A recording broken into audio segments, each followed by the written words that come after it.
Assalamualaikum warahmatullahi wabarakatuh. Perkenalkan, nama saya Risti Oktaviani, NIM 1912111644 dari kelas 2C, Prodi S1 Keperawatan, Stikes, Mercu Bakti Jaya Padang. Baiklah, saya akan menjelaskan tentang rangkuman saya mengenai HIV atau AIDS. Pengertian HIV adalah virus yang menyerang sistem kekebalan tubuh manusia. Nama lain dari HIV adalah Human Immunodeficiency Virus.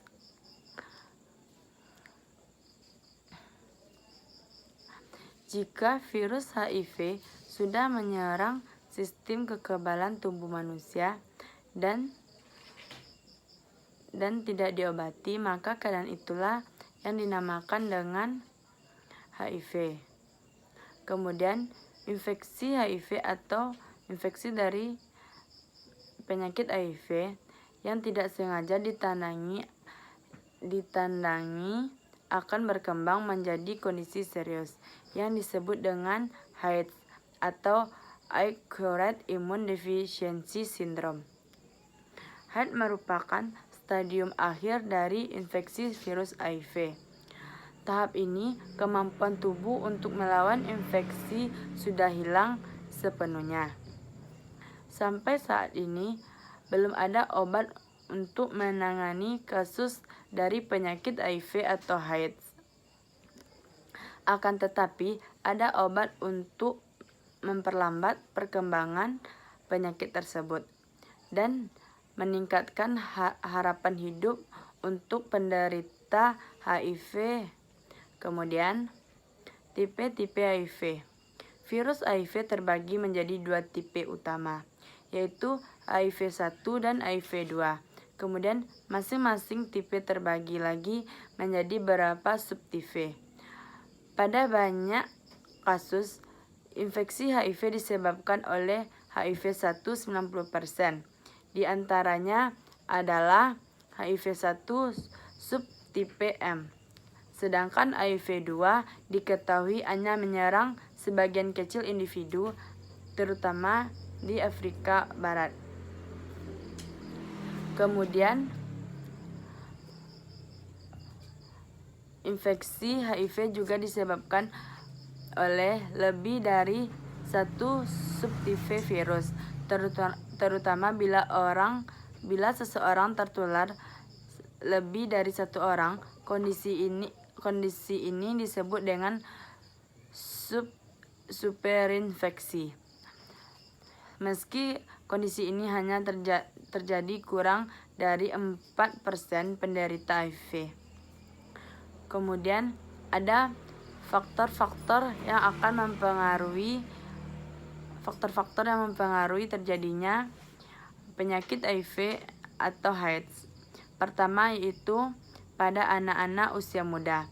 Pada anak-anak usia muda sangat rentan terkena penyakit HIV atau AIDS karena sekelompok anak-anak muda ini sangat adalah masanya itu masa produktif dan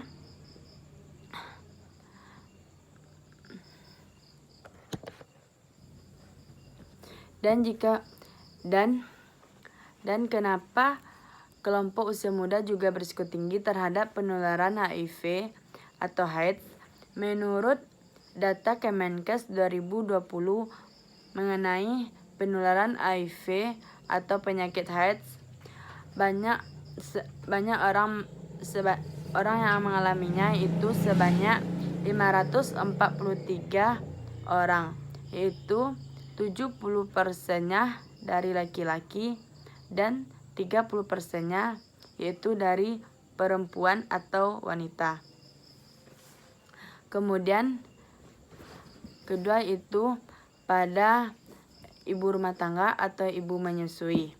Pada ibu rumah tangga dan ibu menyusui sangat rentan juga terkena penyakit HIV karena ditularkan oleh pasangannya. Dan pada ibu hamil juga mudah penularannya pada anak atau bayi yang akan dilahirkan. Risiko penularan yang ada, namun bukan berarti penularan selalu tertular. Bisa saja janinnya atau bayi yang dilahirkannya tidak tertular sebab kondisi tertentu. Cara penularan HIV pada ibu atau bayi atau janin ini terjadi melalui tali plasenta. Selain tali plasenta, penyebab HIV pada bayi juga terjadi ketika masa persalinan.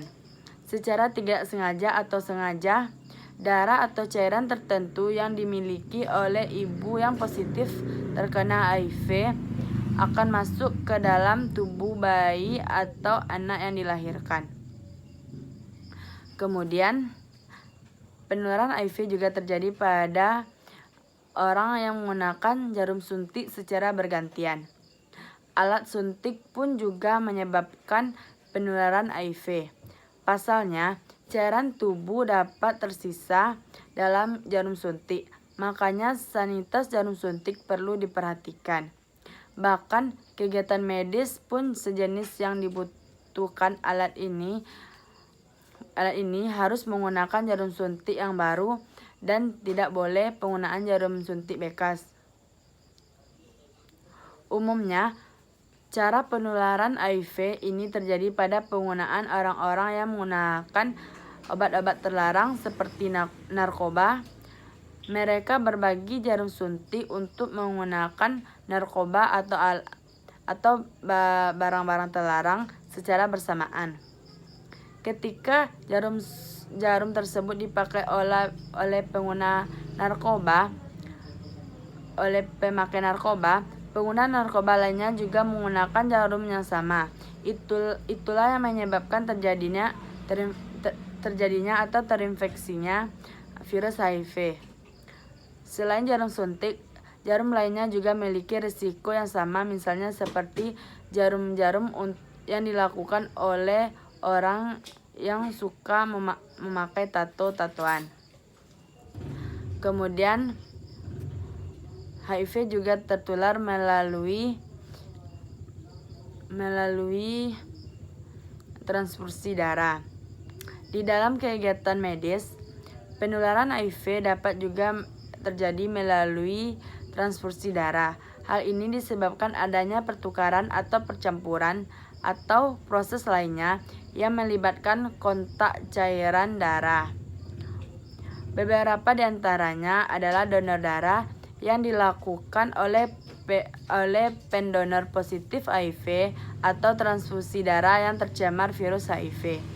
Cairan tubuh seperti darah, ASI, sperma, dan cairan vagina yang memang memiliki resiko terbesar sebagai media penularan HIV.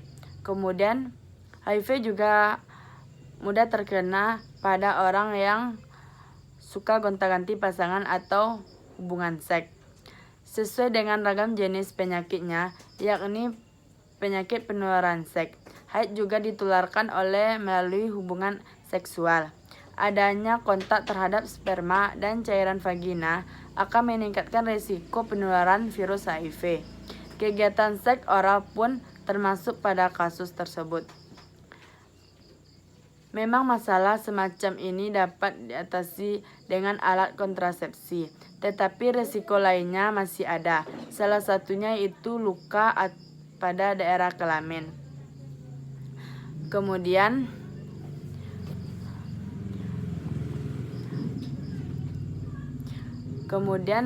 yaitu penggunaan alat tusuk gigi pada orang-orang yang melakukan di luar atau di rumah makan.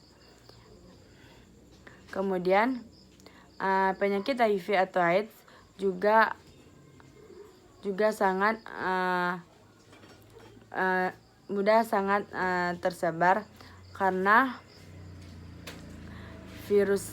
Pada zaman sekarang ini penularan HIV sangat banyak. Dan baiklah, hanya itu yang saya sampaikan. Jika ada salah saya mohon maaf. Saya sudahi dengan Assalamualaikum warahmatullahi wabarakatuh.